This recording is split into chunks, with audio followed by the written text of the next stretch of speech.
Amado pueblo del Señor, paz a vosotros. Les saluda su hermana en Cristo, Enedina Ayala, desde Honduras. Y bajo este eslogan general Génesis, en el principio, esta 13ª semana llevamos el título de José, bisnieto de Abraham, escogido para salvar la descendencia del pueblo de Dios y las grandes promesas de Dios. Sucesos que llevan al pueblo de Dios a Egipto. Sabemos que la descendencia del pueblo de Dios, la descendencia de Jacob, se desarrolló en Egipto y fue gracias a que José fue gobernador de aquel país. Y el título para hoy es José les hizo frente y puso a prueba a sus hermanos. En esta primera parte veremos cómo Dios remueve la conciencia de los hombres. Y para ello vamos a ver el ejemplo de los hermanos de José. Pero si vemos un poquito el contexto del capítulo 42, que es el que vamos a tratar, los hermanos de José le aborrecían, porque él era el protegido de Jacob, su padre, y eso había llevado a que los hermanos tuvieran un sentimiento negativo para con él, un sentimiento de envidia, lo que hizo que ellos lo vendieran a sus primos los ismaelitas. Cuando ellos pasaban en una caravana que iba hacia Egipto, ya que eran mercaderes, ellos lo llevan a aquel país y lo venden como esclavo. Ahí él sirve a Potifar y en esa casa vive una situación de tentación donde la esposa de Potifar se insinúa hacia él, pero él pone un alto y dice que no debe hacer las cosas incorrectas delante de Dios. No pone a los hombres como de los que guían su conducta, sino realmente reconoce que el Todopoderoso tiene sus ojos puestos en él. Pues eso, aunque para las leyes egipcias, era algo que le podía generar la muerte, pena de muerte. Como Dios lo protege, él no es ejecutado, sino que es condenado a prisión.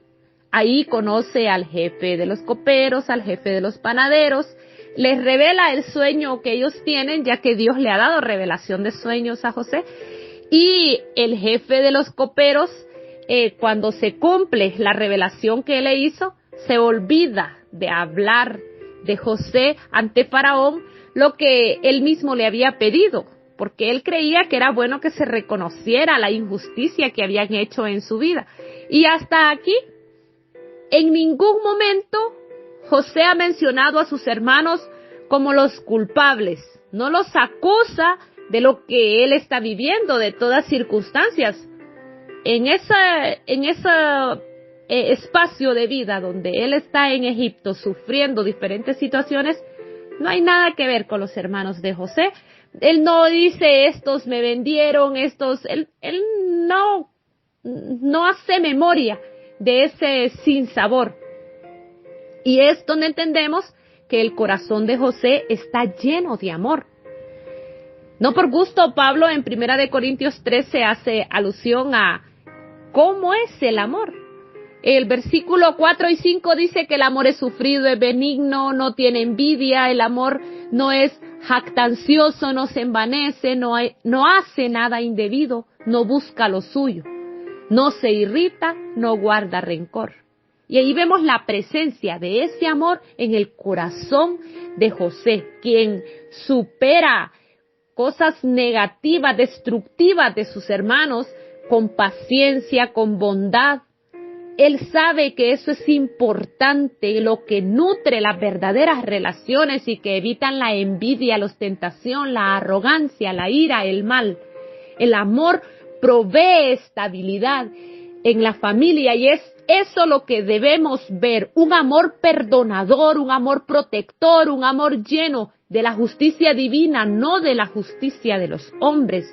Y aunque más adelante vamos a ver que en algún momento José trata de forma áspera a sus hermanos, él es gobernador de aquel país, ya que cuando el faraón tiene un sueño y nadie se lo puede revelar, el jefe de los coperos recuerda a José y él es traído y él revela ante el faraón el sueño de las vacas flacas y las vacas gordas, de los años de abundancia y de los años de escasez. Y es así como José es puesto por 7 años a recoger las cosechas, guardarlas, y eso hace que Egipto tenga grano suficiente para mantener a los suyos y para venderle a los pueblos que están a los alrededores. Y de todo esto es José el que está encargado.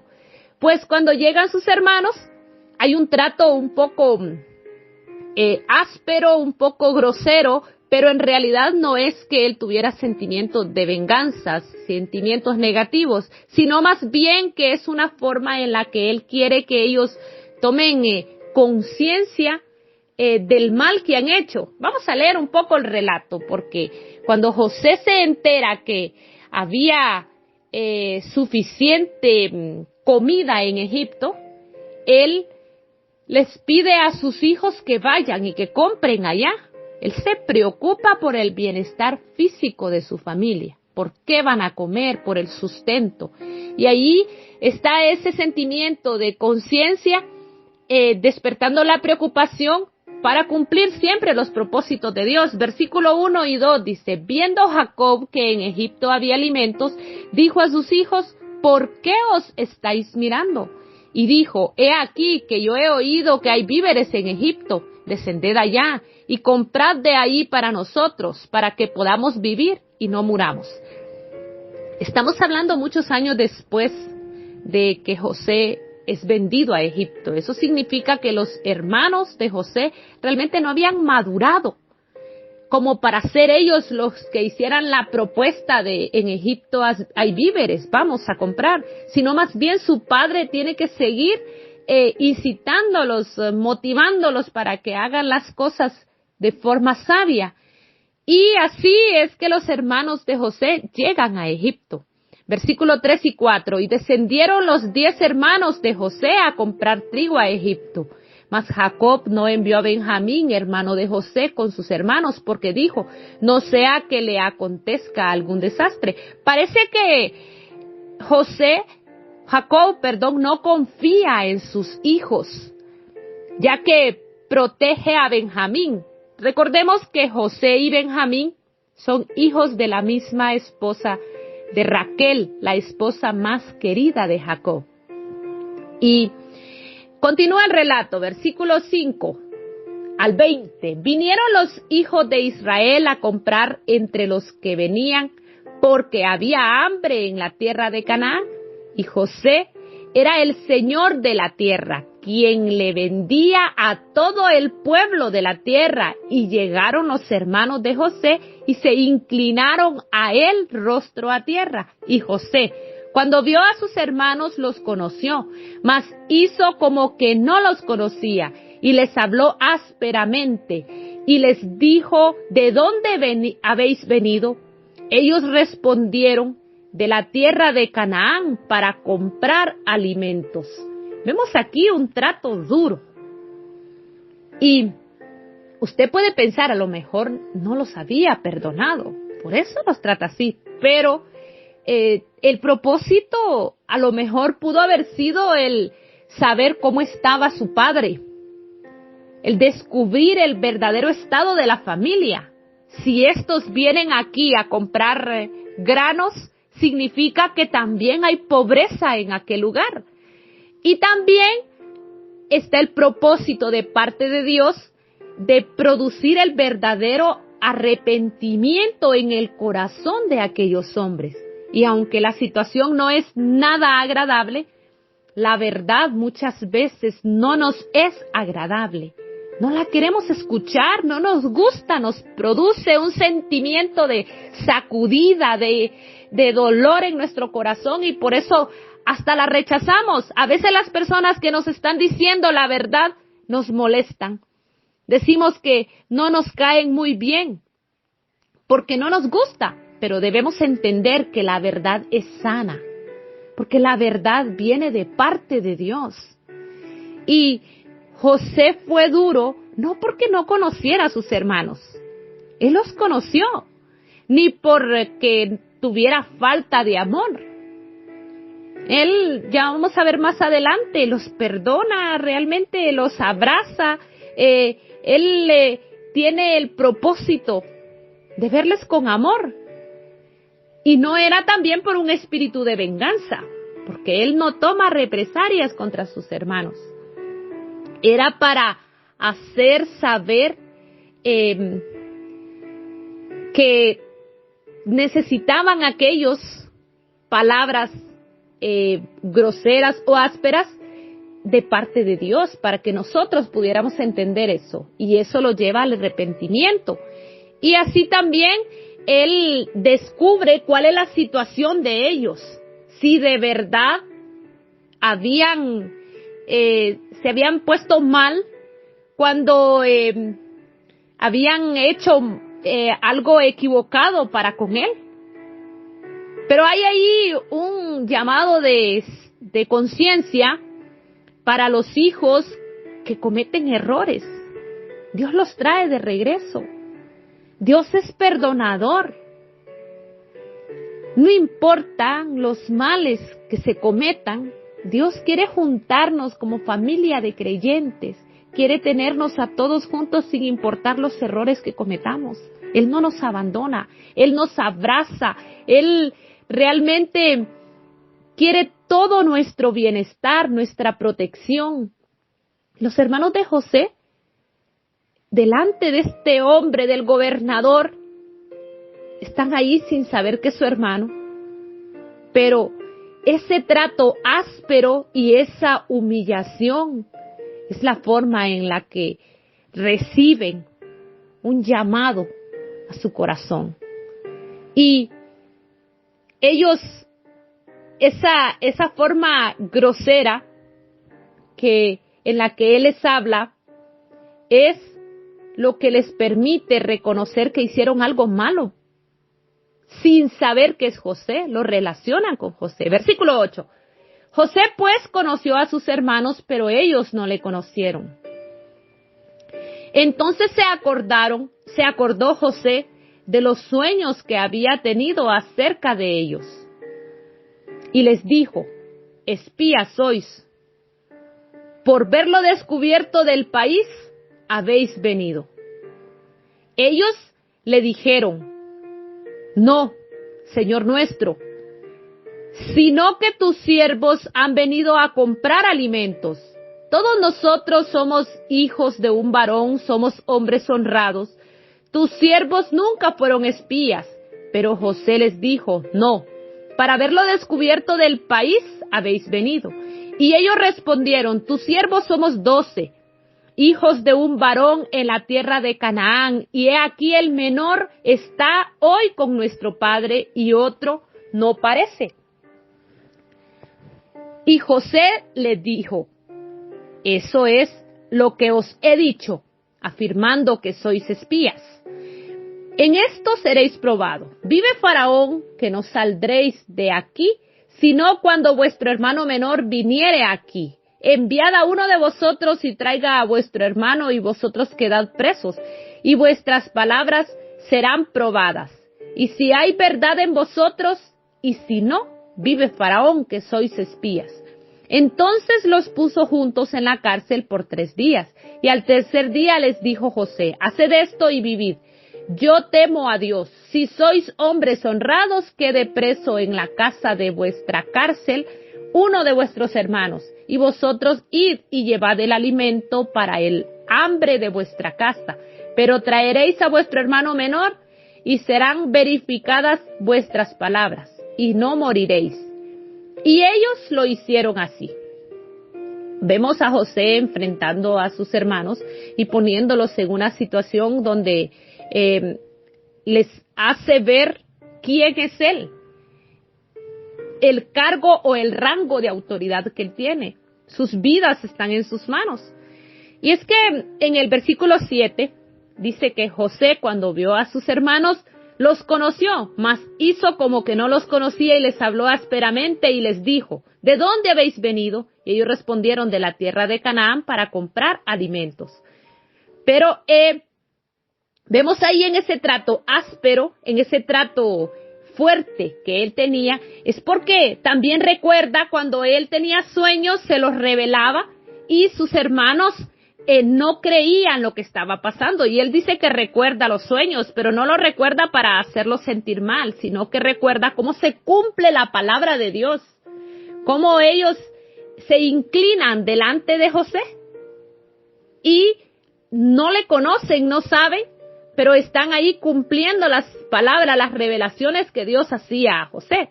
Y eso hace que José realmente pueda ver a sus hermanos con un sentimiento de curiosidad, de saber qué está pasando. Y Benjamín, ¿por qué no está con estos? A lo mejor él quiere saber cómo viven, si todos están juntos, si su padre supo qué había pasado con él, o si todavía no sabe nada, porque era lo que él no había vivido, los espacios que no había vivido en aquella familia. Pero los hermanos recordaron su pecado. Ellos no se ubican en todo el contexto al igual que José, sino que más bien ellos confiesan su culpabilidad, porque lo relacionan directamente con José. Versículo 21. Y decían el uno al otro, verdaderamente hemos pecado contra nuestro hermano, pues vimos la angustia de su alma cuando nos rogaba y no le escuchamos, por eso ha venido sobre nosotros esta angustia. ¿Por qué lo relacionaron con José? Si ellos no saben que es con él que están tratando ahí enfrente, pero saben que lo vendieron a los egipcios. Al llegar a aquel país, ellos se dan cuenta y traen a la memoria todo lo que había pasado antes.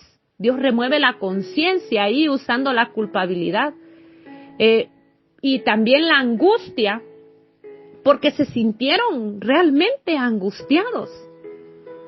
Se sentían mal. Dice el versículo 22, entonces Rubén les dijo, ¿no os hablé yo y dije no pequéis contra el joven y no escuchasteis? He aquí también se nos demanda su sangre. Pero ellos no sabían que los entendía José, porque había intérprete entre ellos. Y se apartó José de ellos y lloró. Después volvió a ellos y les habló y tomó entre ellos a Simeón y lo aprisionó a vista de ellos. No sabían que estaban tratando con José. Se sienten angustiados, traen aquella situación, la confiesan y no se dan cuenta que aquel hombre que está enfrente de ellos les entiende todo lo que están hablando, porque ellos hablan en su idioma natal. Y José tenía intérprete, porque hablaba el idioma de los egipcios. Pero lo mismo pasa hoy en día. Jesús está escuchándonos. Jesús está cerca de nosotros. Nos pone a veces en situaciones de vida en las que debemos entender que estamos llenos de culpa, llenos de cosas negativas, de resentimientos, de cualquier situación en la que hemos vivido cosas que agobian nuestra vida. Y ahí muchas veces no nos damos cuenta que nuestro idioma es entendido por Cristo, que Él también escucha directamente, que nuestra mente, nuestro corazón, todo está revelado delante de Él. Y sabe qué es lo que usted vive. Y quiere que confesemos esas faltas y que realmente veamos lo malo que hemos hecho. Aquí José se aparta de ellos y llora. Jesús también se siente mal, se siente triste cuando nos ve cargados, cuando nos ve agobiados de pecado, cuando nos ve apartados de Él. Quiere abrazarnos, quiere protegernos, quiere cuidarnos. quiere estar ahí. Y la situación que viven estos hermanos, dejan a su hermano Simeón ahí y se van a buscar a su padre. Ahí Dios remueve la conciencia usando el temor, el sentimiento de culpabilidad y también la retribución. Veamos el relato, versículo 25. Después mandó José que llenaran sus sacos de trigo y devolviesen el dinero de cada uno de ellos, poniéndolo en su saco, y le diesen comida para el camino, y así se hizo con ellos. Y ellos pusieron su trigo sobre sus asnos y se fueron de ahí. Pero abriendo uno de ellos su saco para dar de comer a su asno en el mesón, vio su dinero que estaba en la boca de su costal, y dijo a sus hermanos: mi dinero se me ha devuelto, y helo aquí en mi saco. Entonces se les sobresaltó el corazón, y espantados dijeron el uno al otro: ¿qué es esto que nos ha hecho Dios? No culparon a José tampoco. No dijeron: ¿qué pasó con este gobernador? ¿Por qué nos puso el dinero aquí? Sino más bien ellos se sienten sobresaltados en su corazón, se sienten espantados, pero saben que Dios tiene el control de su vida y que no hay situación que Él no esté manejando, que todo lo que sucede a nuestro alrededor está en los planes del Dios Altísimo. Y ellos regresan a casa, continuamos leyendo. Y venidos a Jacob su padre en tierra de Canaán, le contaron todo lo que había acontecido, diciendo: aquel varón, el señor de la tierra, nos habló ásperamente y nos trató como a espías de la tierra. Y nosotros le dijimos: somos hombres honrados, nunca fuimos espías. Somos 12 hermanos, hijos de nuestro padre, uno no parece. Y el menor está hoy con nuestro padre en la tierra de Canaán. Entonces aquel varón, el señor de la tierra, nos dijo: en esto conoceré que sois hombres honrados. Dejad conmigo uno de vuestros hermanos y tomad para el hambre de vuestras casas y andad. Y traedme a vuestro hermano el menor para que yo sepa que no sois espías, sino hombres honrados. Así os daré a vuestro hermano y negociaré en la tierra. Y aconteció que vaciando ellos sus sacos, he aquí que en el saco de cada uno estaba el atado de su dinero. Y viendo ellos y su padre los atados de su dinero, tuvieron temor. Entonces su padre, Jacob, les dijo: me habéis privado de mis hijos. José no parece, ni Simeón tampoco. Y a Benjamín le llevaréis. Contra mí son todas estas cosas. Y Rubén habló a su padre diciendo: harás morir a mis 2 hijos si no te lo devuelvo. Entrégalo a mi mano, que yo lo devolveré a ti. Y él dijo: no descenderá mi hijo con vosotros, pues su hermano ha muerto y él solo ha quedado. Y si le aconteciere algún desastre en el camino por donde vayáis, haréis descender mis canas con dolor al Seol. Había angustia en la vida de Jacob, sabiendo que sus hijos realmente no hacían lo correcto. No eran hombres justos hasta aquel momento que estaban teniendo un llamado fuerte a la conciencia. Hay un sentimiento de desconfianza. Jacob no les cree a sus hijos. Y el relato nos hace mención de que ellos no tenían siervos que les ayudaran, iban solo ellos. Usaban asnos en vez de camellos. Eso nos hace entender lo empobrecidos, lo mal que la estaban pasando.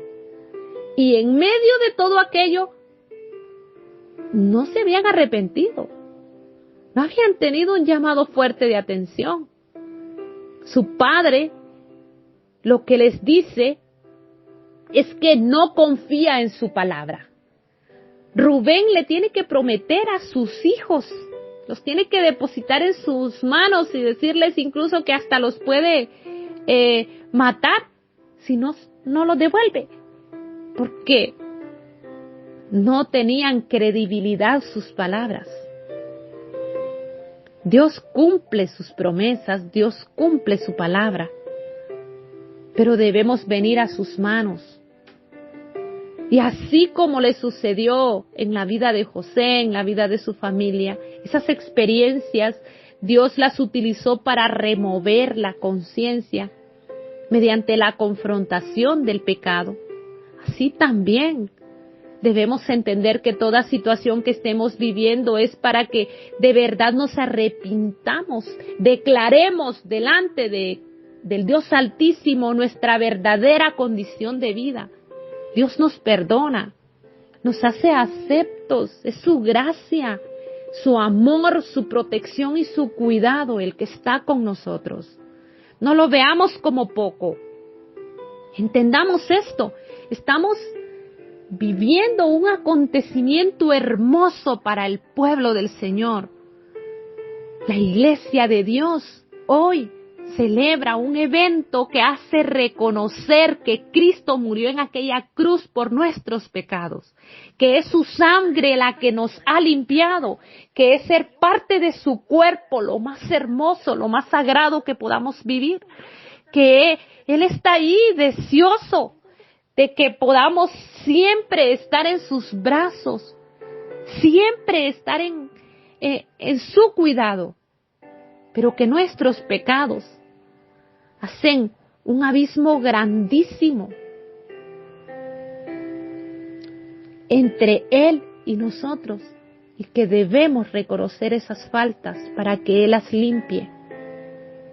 No veamos a los que están a nuestro alrededor con ojos negativos. No pensemos que aquel que nos dice, hermana, usted no se comporta como verdadera creyente. Hermano, usted, ¿por qué hace eso si es cristiano? Ay, es que mucho pide de mí. Lo vemos con aquello de desprecio, cuando esos espacios son los que nos hacen crecer, los que nos deben llamar a nuestra conciencia, nos tienen que hacer ver que necesitamos crecer, esa visión espiritual llena de amor misericordioso, de paciencia, pero sobre todo de esa justicia divina que nos trae a arrodillarnos humillados delante del Dios Altísimo. Eso es lo que Él quiere tocar en nuestros corazones. José nos enseña a que perdonemos y que nos amemos y que nos unamos espiritualmente. Somos un solo cuerpo, somos una sola familia. ¿Por qué van a haber divisiones entre nosotros? ¿Por qué ver mal a mi hermano, a mi hermana? José no permitió que nadie supiera lo que habían dicho y habían hecho sus hermanos contra él. Él conoce la situación y ellos, sin saber, también lo traen a la memoria, sin saber enfrente de quién estaba. Entonces eso le permite a él controlar sus emociones y generar en su corazón, Dios genera en su corazón más bien sentimientos de amor. Qué bonito lo que nos enseña. Él no permite que los demás se intimiden por él para hacerles sentir mal, para hacerles sentir desprecio. No, tiene intenciones hermosas, tiene intenciones de hablarles y los hace sentir ahí confundidos. Ellos no entienden lo que está pasando, pero en su corazón realmente hay brotes de amor y de perdón. No minimiza la ofensa. Lo mismo que pasa con nuestro Dios. Ofendemos a su Hijo. Él no minimiza la ofensa, pero quiere que nosotros nos sintamos culpables, reconozcamos nuestros pecados, los confesemos delante de Él y estemos dispuestos a recibir ese perdón, pero también a llevarlo, a vivirlo para con nuestros hermanos, para con nuestras congregaciones, nuestros vecinos, todos los que nos rodean. Porque es el amor el que limpia, es el amor el que abraza, el que perdona todo tipo de agravio. Y ahí, José, más adelante, vamos a ver cómo perdona completamente a sus hermanos, los besa, llora de gozo, lloran todos de gozo cuando se reúnen, porque nuevamente están juntos como una familia. Y hay esos sentimientos sinceros entre ellos, lo que debemos aprender a cultivar nosotros también. Reconozcamos nuestra condición humana. Somos humanos. También los que están a nuestro alrededor son hermanos. No debemos pelear entre nosotros. No debe existir guerra entre los hijos de Dios. Y con nadie no debe existir. La única guerra que nosotros llevamos es contra el pecado, contra el enemigo, contra Satanás. Es así, pero realmente no vivimos solos. Jesús está con nosotros y Él nos da esa vestidura de soldados de Él. Y esa vestidura de que está llena, sobre todo de amor, sobre todo de perdón, de disponibilidad a hacer su voluntad, de llenarnos de su espíritu, de llevar ese mensaje a los que están a nuestro alrededor. Y por eso hoy es lo que anunciamos, la muerte de Jesús anunciamos, porque eso es lo más importante, murió por nuestros pecados. La paga del pecado es muerte, Cristo murió allí y Él lleva la culpa, nuestras culpas, y nos perdona. Pero nosotros, ¿qué tan dispuestos estamos a llevar las culpas también de aquellos que están a nuestro alrededor? ¿O seguimos diciendo, es que ese es así, es que aquel es allá? Y entonces no estamos dando lo que hemos recibido. Eso es lo que Dios quiere que brote de nosotros. Pidámosle de corazón que nos haga transparentes, que nos llene de su inteligencia, de su sabiduría, de su amor, para poder mostrarnos como verdaderos creyentes ante los demás. Este mundo lleno de necesidad espiritual, vacío de amor, vacío de paz, vacío de gozo, está deseoso de llenarse de Cristo. Y nosotros, que le tenemos, ¿por qué no aprovechar esa fuente que solo está para que nos mantengamos ahí? Ya tenemos el gozo, dejémoslo que gobierne nuestra vida. Ya tenemos el perdón, dejémoslo que fluya entre todos los que están a nuestro alrededor. Dejémoslo salir. Ya tenemos la alegría, ya tenemos misericordia, bondad, todo lo que necesitamos. Solo dejemos que crezcan nuestros corazones. Actuemos de forma correcta y hagamos la voluntad del Dios Altísimo. ¿Qué es lo que Él quiere? Que sigamos las huellas de su Hijo. Aquí está la paciencia de los santos, dice Apocalipsis 14:12, los que guardan los mandamientos de Dios y la fe de Jesús. Mantengámonos en paciencia, unidos, amorosos, y que este nuevo año espiritual realmente llevemos esas nuevas energías, porque estamos culminando el trabajo, lo que sea que cada uno ha vivido, pero estamos iniciando un nuevo proceso y de la mano del Dios Altísimo será lleno de éxitos, será lleno de crecimiento, de edificación, y que la gloria y la honra siempre sean para el Dios Todopoderoso. Pidámosle, roguémosle sabiduría. Él no la niega a nadie. Así que oremos todos juntos. Vengamos de rodillas. Padre Celestial, eres grande, maravilloso, mi Dios. Siempre pones en nuestras vidas mensajes certeros. Tú quieres que vengamos delante de ti y que reconozcamos nuestras faltas. Sabes, mi Dios, qué tan erróneos somos. Y por eso te decimos que seas tú que abras nuestra mente, nuestro corazón. Todo lo que tenemos lo depositamos para que tomes el control de esas cosas. Guíanos, permítenos ser instrumentos de honra para glorificar tu nombre. Llénanos de más amor, de más misericordia, más perdón para con los demás, aquellos que nos rodean. Sabemos, mi Dios, que nos hace falta unirnos, que siempre vamos a estar necesitados de ti, que no queremos que nos dejes en ningún instante. Por eso también, mi Dios, que no dejes que hagamos nuestra voluntad humana, sino que seas tú actuando en nuestras vidas. Tome el control de estos grupos, mi Dios, de todo tu pueblo, de tu iglesia. Guíanos a todos, mi Dios, haz tu voluntad en cada uno. Permítenos que el perdón de verdad sea sincero, que nuestros corazones se llenen de esa sinceridad plena en cada una de las cosas que hagamos delante de ti. Haznos amantes los unos para con los otros y permítenos que llevemos dignamente ese nombre de ser creyentes, de ser cristianos, hijos tuyos. Ayúdanos, mi Dios, porque no podemos solos. Bendice la vida de toda tu iglesia, de todo tu pueblo. Y haz siempre, mi Dios, aquello que tú tienes planificado.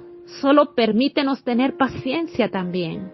Bendice a cada uno de los que hablan de tu palabra, que llevan este mensaje de esperanza, que son instrumentos de esta obra salvadora del evangelio tuyo. En todo el mundo, mi Dios, donde tu pueblo está celebrando con regocijo este gran sábado, este día conmemorativo a la muerte de tu Hijo, tan especial para nosotros, mi Dios. Por eso también te pedimos que seas tú que traigas a aquellos que están a nuestro alrededor y que no han venido delante de tus pies, que se depositen, que esto, mi Dios, que esto que nosotros sentimos delante de ti, este deseo, este anhelo, este gozo, también lo puedan sentir aquellos que están alejados. Que juntos podamos unirnos y amarnos así como aquella familia cuando se reencontró. Y podamos perdonarnos. Y así, mi Dios, podamos siempre glorificar tu nombre. Todo esto depositado en tus manos en el nombre de tu Hijo amado, Cristo Jesús. Amén y amén. Estuvo con ustedes su hermana en Cristo, Enedina Ayala, desde Honduras. Muchas gracias por su tiempo, mis amados hermanos, y paz a vosotros.